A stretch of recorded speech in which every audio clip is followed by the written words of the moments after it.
विद्यार्थी मित्रांनो, केमिस्ट्रीमध्ये पैकीच्या पैकी मार्क पाडायचे आहेत. मग महत्वाची स्ट्रॅटेजी मी तुम्हाला एक्सप्लेन करणार आहे आणि व्हिडिओच्या सुरुवातीला सांगतो, मी भरपूर गोष्टीवर तुमच्याशी डिस्कशन करणार आहे. एवढ्या प्रचंड गोष्टीवर मी डिस्कशन करणार आहे आणि सगळ्यात शेवटी येणार आहे मी कन्क्लुजनवर. तेव्हा व्हिडिओ शेवटपर्यंत बघायचं, लक्षात घ्या. व्हिडिओ शेवटपर्यंत बघायचा आहे. बर, यातला सगळ्यात महत्वाचा पहिल्यांदा मला हा पॉइंट घ्यायचा आहे. हा सगळ्यात इम्पॉर्टंट आहे, सगळ्यात इम्पॉर्टंट आहे. ओके, आता मी माझ्या ऑफलाईनच्या स्टुडंटचं एक्झाम्पल घेतो की त्याचा सीईटीचा स्कोर आउट ऑफ 200 किती आहे? 67 आहे. 67 स्कोर आहे. बर, आणि पर्सेंटाईल पण लकीली 68 पर्सेंटाईल आहे. चला, इकडं पर्सेंटाईल आहेत असं लक्षात ठेवा. 68. ओके, आणि त्या स्टुडंटला केमिस्ट्रीमध्ये 12 मार्क पडले आहेत. किती मार्क पडलेत? 12. आता मी क्लिअरली सांगतो, अजून 18 मार्क पडले असते, 50 पैकी 30 जरी मार्क पडले असते, 18 मार्क वाढले असते. मग या 67 मध्ये जर 18 मार्क वाढले असते, 8 आणि 7 15, ओके, किती झाले असते? 85. चला, माझ्या ऑफलाईनच्या दोन मुलांचं एक्झाम्पल देतो मी. ही 11th स्टँडर्ड मध्ये आहेत, आता 12वीत गेलेली मुलं आहेत, लक्षात घ्या. 84 ज्या स्टुडंटला मार्क आहे त्याला 94 पर्सेंटाईल आहेत आणि 88 आहे त्याला 95 पर्सेंटाईल आहेत. आता मला सांगा, सेफ स्कोर केमिस्ट्रीमध्ये काय? जर या मुलाला 30 मार्क जरी पडले असते तर 85 स्कोर आला असता, 94 पर्सेंटाईल दिसलं असतं आणि बेस्ट कॉलेज मिळालं असतं. आता किती आहे? 68. मिळणार आहे टेक ब्रांच? नाही. अगदी लोअर मध्ये कॉलेज सुद्धा मिळणार नाहीये. सीएस लक्षात घ्या. मेकॅनिकल, सिव्हिल मिळण्याचे चान्स सुद्धा कमी आहेत. का झालं असं? मार्क पाहिजे होते. मग केमिस्ट्रीची स्ट्रॅटेजी आता तुमच्यावर डिस्कस करायची आहे. मग वेळ काढणार ना तुम्ही, शेवटपर्यंत व्हिडिओ बघायचा आहे. तुम्हाला व्हिडिओ नक्की आवडणार आहे. लाईक, शेअर आणि सबस्क्राईब करावं लागणार, लक्षात घ्या. तुम्हाला व्हिडिओ बघून करा, ठीक आहे. इथं मला काय म्हणायचं माहिती का, लक्षात घ्या. सीईटीची एक्झाम डिसेंबर मध्ये येते, बरोबर आहे. मग आपला पहिला पॉइंट काय की हे बंद करा तुम्ही, ओव्हर थिंकिंग. माझा अभ्यास होईल का हा विचार मनात आणू नका. होतोय, माझ्या बरोबर होतोय. तुमचा अभ्यास माझ्या बरोबर परफेक्ट चाललेला आहे. सिलेबस केव्हा कम्प्लीट होणार? वेळेवर कम्प्लीट होणार, लक्षात घ्या. ओके, आणि एका दुसरा टॉपिक राहिला तिचं टेन्शन घ्यायचं नाही. जे आहे ते परफेक्ट करायचं आहे. ऑब्व्हियसली डिसेंबर महिन्यात आपण टॉपचा स्कोर आणणार आहे, लक्षात घ्या. आणि थोडी राहिलेली कसर आपण एप्रिलमध्ये भरून काढणार आहे. तर चान्सेस तसा ठेवायचा नाहीये. काय तुमच्या मनात शंका असं माहितीये का? न्यूमेरिकल जमतील का? ऑर्गॅनिक जमेल का? हे होईल का? ते होईल का? अरे खूप प्रश्न तुमच्या मनात असतात. जरा सुद्धा विचार करायचा नाही. म्हणजे बंद, ओव्हर थिंकिंग बंद आणि कॉन्सन्ट्रेशन अभ्यास सुरू करायचा, लक्षात घ्या. ओके, बर, आता 4D स्ट्रॅटेजी आता मी तुम्हाला सांगतो, लक्षात घ्या. की केमिस्ट्रीचा अभ्यास करत असताना मग आमच्याकडं मी सांगतो, मी तर डी डी डी आणि डी लिहितोय. डेफिनेशन, ओके, डिस्टिंग्विश, डायग्राम आणि डेरिव्हेशन्स करायचे बरं का.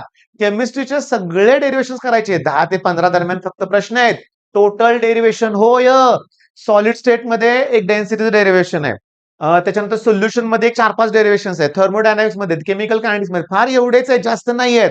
बरं, हे केलं तर हे तर डिस्टिंग्विश, डायग्राम. सीईटी साठी काय डायग्राम इम्पॉर्टंट? थांबा, सीईटी साठी डायग्राम का इम्पॉर्टंट आहेत मला तुम्हाला एक्सप्लेन करायचं, लक्षात घ्या. सीईटी साठी डायग्राम का इम्पॉर्टंट आहे हे मला तुम्हाला सांगायचं आहे. थोडासा मी तुम्हाला सांगतो. डायग्राम कुठल्या टॉपिक मध्ये येतात परीक्षेत माहिती आहे का तुम्हाला? इलेक्ट्रोकेमिस्ट्री. कुठला टॉपिक? इलेक्ट्रोकेमिस्ट्री. आता मी तुम्हाला सांगतो, इलेक्ट्रोकेमिस्ट्री मध्ये ना कुठल्या कुठल्या डायग्राम आहेत ना तुम्हाला एक्सप्लेन करायचे बरं का, लक्षात घ्या. आणि त्या डायग्राम मध्ये सीईडीत कसा त्याचा उपयोग होतो, बोर्डला तर डायग्राम येणार त्याच टॉपिकच्या ना, लक्षात घ्या. Okay, electrochemistry, page number 90. Okay, मी तुम्हाला सांगतो, लक्ष द्या. व्यवस्थित समजून घेण्याचा प्रयत्न करा. ओके, ठीक आहे. ऍक्च्युली मी अगोदरच करून ठेवायला पाहिजे होतं ना. असू दे, काही हरकत नाही, काही हरकत नाही. तुम्ही वेळ देताय मला, धन्यवाद. ओके, अरे हे काय आहे, लक्षात घ्या. हे इलेक्ट्रोकेमिस्ट्री मध्ये हा कुठला पार्ट आहे? कोलार्स लॉ आहे का? बर, हा कोलार्स लॉ म्हणजे काय करणार? स्टेटमेंट करायचं, लक्षात घ्या. ओके, इथे एक फॉर्म्युला दिलाय लॅम्बडा नॉट मायनस ए, ठीक आहे.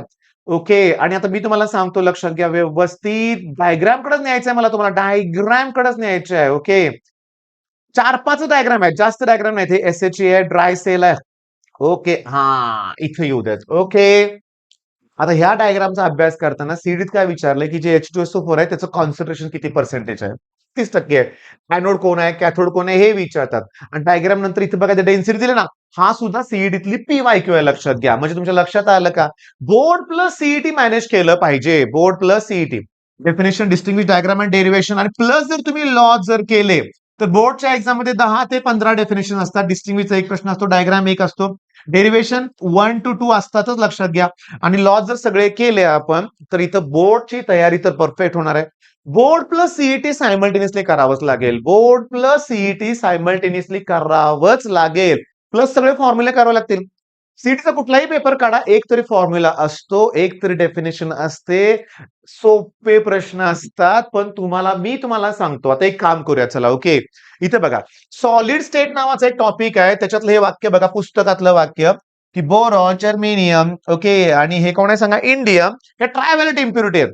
त्यामुळे पी टाईप सेमीकंडक्टर तयार होतो. आहे तसा प्रश्न आहे, कुठला डोपंट युज केल्यानंतर पी टाईप, तर ऑब्व्हियसली हे गॅलियम. बरं का, मला काय म्हणायचं होतं, गॅलियम, चुकून जर्मेनियम बोललो. मुद्दा असा महत्वाचा आहे की जर तुम्ही पिरियॉडिक टेबल मधलं, ओके, जर तुम्ही ट्रायव्हॅलेंट इम्प्युरिटीची नावं सगळं लक्षात ठेवली, ही पी टाईप साठी आहेत, ही पी टाईप साठी आहेत, आणि पेंटाव्हॅलेंट, फॉस्फरस मेनली, आर्सेनिक, हे अँटीमनी, बिस्मथ, हे सगळे एन टाईप सेमीकंडक्टर साठी असतात. झालं ना, मग तुम्हाला पिरियड टेबल परफेक्ट करायचं, लक्षात घ्या. आता सगळ्यात इम्पॉर्टंट कोऑर्डिनेशन कंपाऊंडचं एक्झाम्पल घेतो बरं का. इथं मला काय दिसतंय माहितीये का, EDTA, ethylene diamine tetra acetate. आता होमवर्क देतोय, या धड्याच्या सगळ्यात शेवटी जायचं, त्याचे युजेस पण बघायचे. लीड पॉइझनिंग साठी युज होतो, त्या ट्रीटमेंटसाठी, बरं का. आणि तो हेक्साडेंटेट आहे. 6 डोनर आहेत त्याच्यात. किती डोनर आहेत सांगा, 6 डोनर आहेत. बर, 4च नावं लक्षात ठेवायची बरं का. NH3, ओके, त्याच्यानंतर कार्बोनिल ग्रुप, त्यानंतर वॉटर आणि इथिलीन डायमाइन. हे सगळे न्यूट्रल लिगँड आहेत, न्यूट्रल आहेत. अरे किती वेळा प्रश्न आलाय, तर प्रश्न काय बघा, EDTA कसला आहे सांगा, आता सांगितलं, हेक्साडेंटेट आहे, लक्षात घ्या. EDTA मध्ये किती डोनर आहेत, 6 डोनर आहेत, लक्षात घ्या. न्यूट्रल कोण आहे याच्यात, कार्बोनिल दिसतोय, तो न्यूट्रल आहे, लक्षात घ्या. कोण अनॉइक कोण आहे, ऐका ना, अक्वा न्यूट्रल आहे, इथिलीन डायनामाइन न्यूट्रल आहे, अमाइन न्यूट्रल आहे. म्हणजे हा जो आहे तो कसा आहे, मग अनॉइनिक आहे, लक्षात घ्या. फास्ट होतोय पण सोपं आहे, लक्षात घ्या. न्यूट्रल कुठला आहे, कार्बोनिल. अजून कोण न्यूट्रल आहे रे बाळांनो, वॉटर न्यूट्रल आहे, इथिलीन डायनामाइन न्यूट्रल आहे, आणि कार्बोनिल तर झालं, लक्षात घ्या. मग अजून एक राहिला, NH3. बर, पुन्हा काय विचारलं, न्यूट्रल कोण विचारलंय, अक्वा, म्हणजे वॉटर न्यूट्रल आहे, लक्षात घ्या. पुन्हा न्यूट्रल कोण आहे विचारलंय, अमीन, हे न्यूट्रल आहे. तुमच्या लक्षात आलं का, आलं पॉइंट लक्षात. सेफ स्कोर पण तुमच्या लक्षात आला. 30 पेक्षा जास्त मार्क तुम्हाला पडतातच पडतात. आता ऐका, त्यासाठी तुम्हाला फॉलो केली पाहिजे वायवा सिरीज. आपल्या चॅनलवरती कोर्सेस मध्ये जावा किंवा प्लेलिस्ट मध्ये जावा, ग्रीन कलर मध्ये तुम्हाला एक थंबनेल दिसेल. 60 प्लस त्याच्यात व्हिडिओज आहेत, आणि या वर्षी त्यात आणखी नवीन व्हिडिओज ऍड होणार. तुमचे 30 मार्क फिक्स आहे तिथं, तुमचे 30 मार्क फिक्स आहेत, लक्षात घ्या. केमिस्ट्रीमध्ये टाइम मॅनेजमेंट बद्दल बोलायचं आहे. कशाबद्दल बोलायचं आहे, टाइम मॅनेजमेंट. ऐका, आता मी तुम्हाला सांगतो, मनापासून धन्यवाद, तुम्ही 8-9 मिनिटं माझा व्हिडिओ बघताय, पण अजून 5 मिनिटं वेळ काढा. अजून 5 मिनिटं तुम्ही वेळ काढा. आपल्याला काय करायचंय, लक्षात घ्या. मी तुम्हाला सांगतो, लक्षात घ्या, की आपल्याला पेपर सॉल्व्ह करायचे आहेत. 2026 चा पेपर सॉल्व्ह करायचा आपल्याला. 2026 चा पेपर सॉल्व्ह करायचा आहे. मग मी टेक अ टेस्ट म्हणणार आहे. ओके, फिजिक्स जाऊ दे, मॅथमॅटिक्स जाऊ दे, मी केमिस्ट्री पेपर स्टार्ट करणार आहे. आणि मी करतोय काय ते बघा, मी 5 मिनिटं वेळ घेणार आहे. मी स्टार्ट टेस्ट करतोय. ओके, न्यूमेरिकल स्किप, स्किप, ही व्हॅल्यू स्किप, लक्षात घ्या. येत नाही, स्किप. ओके, न्यूमेरिकल स्किप करतोय मी, न्यूमेरिकल स्किप करतोय. सर 6 प्रश्न स्किप केले. न्यूमेरिकल स्किप, सोपा आहे पण स्किप करतोय. हे जरा थेरॉटिकल क्वेश्चन मी स्किप करतोय. Okay, numerical skip, numerical skip करतोय मी. ओके, न्यूमेरिकल सोपं आहे, सोपं आहे. यातले 2-3 न्यूमेरिकल मला जमत होते तरी मी स्किप केलेत, लक्षात घ्या. इतकं सोपं आहे. ऑक्सिडेशन स्टेट, फ्लोरीन ऑलवेज -1 असतं, मग -4, -2, -6 ऍडजस्ट करण्यासाठी +6. ओके, इथं ऑक्झो ऍसिड स्ट्रक्चर काढायला लागतोय, स्किप. ओके, मी तुम्हाला सांगतो स्किप करतोय मी, लक्षात घ्या. आता तुम्हाला वाटेल टेन्शन आहे, नाही नाही स्किप करायचं, येत नाही तर स्किप करायचंय. आयुपीसी नेमन जमतंय मला, पण वेळ लागेल. स्किप. कायरल कार्बन 4 वेगळे पाहिजे, 2 हायड्रोजन सेम आहेत, 1 2 3 4, 4 वेगळे आहेत. हेच आपला आन्सर आहे. कायरल म्हणजे काय, 4 ग्रुप डिफरंट पाहिजेत. तुम्हाला एक्सप्लेन करतोय, मला थोडासा वेळ जातोय. इलेक्ट्रोफाईल म्हणजे तो इलेक्ट्रॉनकडे अट्रॅक्ट होणार, म्हणजे तो पॉझिटिव्ह असणार आहे. स्किप, हे कॅन्सल आहे, नाही इथं पॉझिटिव्ह. बघा इथं बघा, 6 इलेक्ट्रॉन आहेत, 6 इलेक्ट्रॉन आहेत. ऑक्टेट कम्प्लीट करण्यासाठी अजून इलेक्ट्रॉनची गरज आहे, लक्षात घ्या. मग ते इलेक्ट्रोफाईल आहे.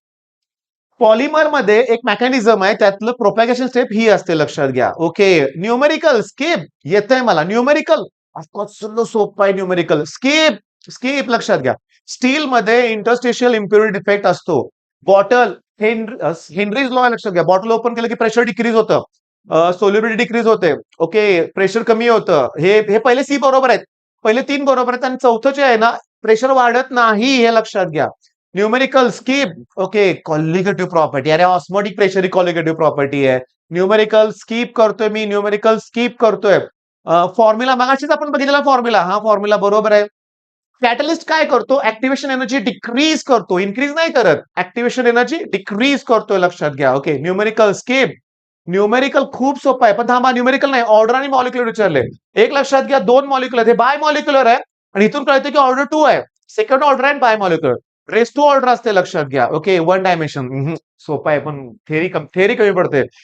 मला हे पटकन क्लिक होत नाही, मी कॅन्सल करतोय. Al2O3 हेबर प्रोसेसमध्ये अमोनिया तयार होतो, त्यात आयन आणि मॉलिक्युलर हे कॅटलिस्ट असतात. मग हा जो आहे तो प्रमोटर आहे, लक्षात घ्या. ट्रान्झिशन खूप सोपं आहे, पण मला आता येत नाही, मी स्किप करतोय, लक्षात घ्या. कलरलेस.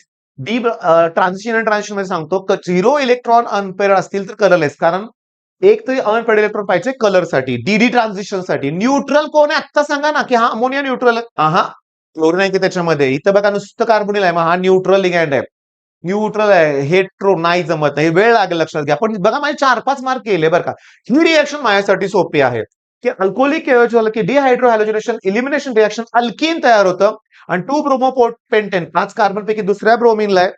सेटझेप रूल नुसार पेन 2 ENE तयार होतं. ओके, आता इथं बघा, फिंकलस्टाईन रिएक्शन मध्ये NaI यूज होतं. एकदम सोपं, स्वाट आणि फिंकलस्टाईन लक्षात घ्या. साइड चेन अरोमॅटिक रिंगला हायड्रोक्सी ग्रुप आहे, त्याला अरोमॅटिक अल्कोहोल म्हणायचं आहे. ही फिनॉलची रिएक्शन आहे, इथं ऑक्सिडेशन होतं Na2Cr2O3 किंवा CrO3 पण चालेल. चिप्स ही फक्त अल्डिहाइड साठी असते test. Tollens reagent, Schiff's base, हे लक्षात घ्या. ओके, आणि फेलिंग सोल्युशन फक्त अल्डिहाइड साठी असते, लक्षात घ्या. पॅराफिन, मी तुम्हाला सांगतो, इथं जरा कन्फ्युजन वाटते मला. बघा जरा बघू. Following reactions prefer use to prepare the corresponding paraffins from the alkanone. हे थोडंसं वेगळं आहे. रोसेनमन तर नाहीये, इटाड पण नाहीये रे, त्यात बेन्झेनल डिहाइड तयार होतं. हॅलोफॉर्म पण नाहीये. क्लेमेन्सिस मध्ये अल्केन तयार होतं. मग हा क्वेश्चन थोडासा किचकट वाटतोय, लक्षात घ्या. आता इथं बघूया आपण. ओके, व्हॅन्डरवाल फोर्समुळे बॉइलिंग पॉईंट वाढत नाही, तो वीक फोर्स आहे. कार्बोक्सिलेट आयस अल्किन मध्ये तयार होत नाही. ऍक्च्युअली बॉइलिंग पॉईंट म्हणलं की hydrogen bonding, intermolecular hydrogen bonding. Numerical skip करा. ओके, प्रायमरी सेकंडरी अमाइन हाइन्सबर्ग मध्ये सांगतो, लक्षात घ्या. बेन्झिन सल्फोनिल क्लोराइड असतं, लक्षात घ्या.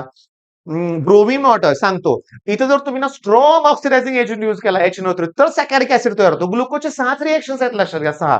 इथे मला ग्लुकॉनिक ऍसिड तयार होणार, कारण माइल्ड घेतलंय आपण. लिग्युमिन हे प्रोटीन आहे, ग्लोब्युलर प्रोटीन आहे, लक्षात घ्या.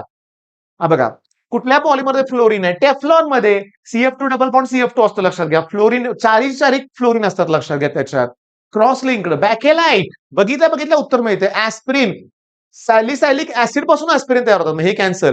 हे अल्कोहोल पण नाही, हे बी नाही. हे उत्तर बरोबर आहे. चला, मी इथला सबमिट करतोय टेस्ट, मी सबमिट करतोय. आपण 26 अटेम्प्ट केले, 26 बरोबर आले, पण सगळ्यात इम्पॉर्टंट 4 मिनिटं 41 सेकंद लागले. किती मिनिटं? 4 मिनिटं. आणि या 4 मिनिटं 41 सेकंदाला इथं सगळं अनालिसिस दिलं, लक्षात घ्या. सगळं प्रॉपर अनालिसिस दिलंय. 1 मिनिट मला सांगतो, लक्षात घ्या. 1 मिनिट 6 सेकंद मला क्वेश्चन स्किप करायला लागले. 1 मिनिट 6 सेकंद मला क्वेश्चन स्किप करायला लागले. म्हणजे 3च मिनिटात मी सोडवलंय आणि माझे 6 प्रश्न बरोबर, 26 प्रश्न बरोबर आलेले आहेत. विषय काय चाललाय? Time management. मग सांगतो, केमिस्ट्रीला पहिल्यांदा 5 मिनिटाचाच वेळ द्यायचा. 100% न्यूमेरिकल स्किप करायचे. 100% न्यूमेरिकल स्किप करायचे. पण वायवा सिरीज आणि मला युट्यूबवर फॉलो करून तुम्ही काय करायचंय, लक्षात घ्या, की तुम्ही काय करायचंय, तुम्ही 5 मिनिटाची स्ट्रॅटेजी ठेवायची. ओके, आता समजून घ्या. 5 मिनिटात तुम्ही केमिस्ट्री करणार आणि मला खात्री आहे 20+ मार्क्स फिक्स होणार आहेत. मगाच्या मुलाला 12 पडले, तर माझ्या 2-3 मुलं बसलेत. ओके, ते रिपीट करतायत. त्यांचाही स्कोर 20च्या पुढे नव्हता. मग 5 मिनिटात एवढा स्कोर झाला तर कॉन्फिडन्स येईल ना. त्याच्यानंतर आता विषय बदलतोय, फिजिक्स घेतो मी. फिजिक्सकडे जायचंय आणि फिजिक्सला फक्त 20 मिनिटं वेळ द्यायचंय आणि या 20 मिनिटात 10 क्वेश्चन्स तुमचे होणार आहेत. मला माहित आहे 10+ अजून 5 क्वेश्चन, 15, मॅक्सिमम 15 वेळ लागतो. पण 25 मिनिटं वेळ झालाय. आता पुन्हा तुम्हाला टोटल 25 मिनिटं अजून वेळ द्यायचा आहे आणि रिमेनिंग क्वेश्चन ज्याला आपण स्किप केले होते ते सोडवायचे आहेत. आणि हे क्वेश्चन तुम्ही जवळजवळ 20 स्किप केले होते, त्यातले पुन्हा 10 तुम्हाला जमणार आहेत. 10 आणि 10 20 आणि 20 40 मार्कापर्यंत तुम्ही पोहोचलाय. ओके. आणि त्यात केमिस्ट्रीचेच मी तुम्हाला सांगतो, इथं मी ऍक्च्युली 10 म्हणतोय बरं का बरोबर 25 मिनिटं. इथं जास्त क्वेश्चन सॉल्व्ह होणार लक्षात घ्या. इथं 20 क्वेश्चन सॉल्व्ह 20 आणि 20 40 आणि 10 50 मार्काची आपली तयारी होणार आहे. खूप आहेत मार्क, खूप आहेत मार्क. पण मी तुम्हाला सांगतो, हे 5 इथं ऍड करा 50 मिनिटं, अजून 40 मिनिटं शिल्लक वेळ आहे. अजून 40 मिनिटं शिल्लक आहे. आणि टाइम मॅनेजमेंटमध्ये सगळ्यात महत्वाचं आहे की लास्ट 5 to 10 मिनिट्स मी म्हणतोय मी रिलॅक्स राहणार आहे. होय. फिजिक्स केमिस्ट्रीच्या 90 मिनिटांनंतर मॅथ्स ओपन होतो. मॅथ्स ओपन नंतर होतो. पण तुम्ही जर तणावात असाल, इथंच वेळात अडकून पाहिला तर मॅथ्सला टेन्शन येतं लक्षात घ्या. त्यामुळे काळजी करू नका भावांनो, काळजी करू नका. टाइम मॅनेजमेंट प्रॉपर करा. मग येऊया का कन्क्लुजनवर. कन्क्लुजन असं आहे की केमिस्ट्रीमध्ये तुम्हाला 45 प्लस नाही जायचं. नाही. तर केमिस्ट्रीमध्ये मला पाहिजेत 50 पैकी 50 पॉसिबल आहे. टार्गेट ठेवा. आणि लाईव्ह सेशन मध्ये मी जेवढं तुम्हाला आता घ्यायला सुरुवात केली, फिजिक्स मध्ये लक्षात घ्या, तिथंही माझा कॉन्फिडन्स वाढलाय की टार्गेट काय हलक्यात घ्यायचंच नाहीये. टार्गेट मोठं आहे, कष्ट घ्यायचे लक्षात घ्या.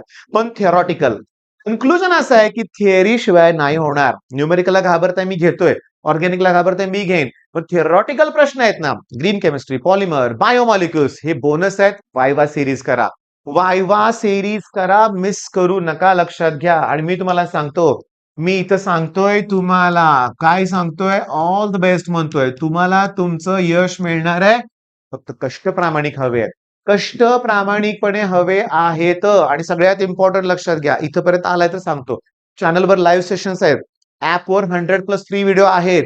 बघा, सुरुवात करा. Board plus CET proper manage करा. बोर्ड केल्याशिवाय सीईटी नाही होणार, हेही लक्षात ठेवा. म्हणजे ड्रॉप घेतलं तर ना वाटेल सर कशाला बोर्डची प्रिपरेशन नाही करावी लागेल. बघितलं ना, फॉर्म्युला सुद्धा येतोय. बघितलं ना तुम्ही की मी आता क्वेश्चन स्किप केले होते. आणि सगळ्यात इम्पॉर्टंट मी तुम्हाला सांगतो, मला दाखवायच्या बऱ्याचशा गोष्टी तुम्हाला. बऱ्याचशा गोष्टी दाखवायच्या तुम्हाला. ही आत्ताची टेस्ट जाऊ दे. अगोदर पण मी खूप टेस्ट दिलेत लक्षात घ्या. खूप 14 मिनिटात 41 मार्क बरोबर येतात. 14 मिनिटात लक्षात घ्या. आता मी तुम्हाला सांगतो 7 मिनिटात. आता सांगतो 17 क्रेडिट 9 चुकलं. काही वेळेस माझ्याकडून पण मिस्टेक होते लक्षात घ्या म्हणूया आपण. पण मी क्लिअरली सांगतो की ऍक्च्युली 9-10 मिनिटं काही काही वेळेस मी तुम्हाला सांगतो लक्षात घ्या. जस्ट सांगतो 4.5 मिनिटं बघा 26 प्रश्न बरोबर येतात. 7 मिनिटं 26 प्रश्न बरोबर येतात. म्हणजे ऍव्हरेजली 25 ते 26 प्रश्न येतातच बरोबर आपल्याला. 3-4 राहिले अटेम्प्ट करायचे म्हणूया आपण. पण आता सांगतो ना, मग तुम्हाला स्ट्रॅटेजी पटली असेल. काय बोर्ड प्लस सीईटी करायचं, थिओरिटिकल वर भर द्यायचा. वायवा सिरीज रोज 2 लेक्चर करायचे वायवाचे. 2 लेक्चर, एक करा पास होईल. 2 महिन्यात कंप्लीट होईल. तुमच्या 30 मार्काची तयारी होईल. त्याच्या बाहेरचं काही नाही. आता एक स्टुडंट तिला 99.66 पर्सेंटाईल मार्क पडले. तिचं एकच वाक्य होतं की सर मला वायवा सिरीजचा खूप फायदा झाला. 60 प्लस 40 करायचे मला लक्षात घ्या. 100 प्लस वायवा सिरीजचे व्हिडिओ असणार आहेत. बाहेरचं काही येऊ शकत नाही लक्षात घ्या. मग सगळ्यांना ऑल द बेस्ट. फॉलो करा मला. पुन्हा रिक्वेस्ट करतोय, नवीन असाल तर सबस्क्राईब करूनच जा. All the best.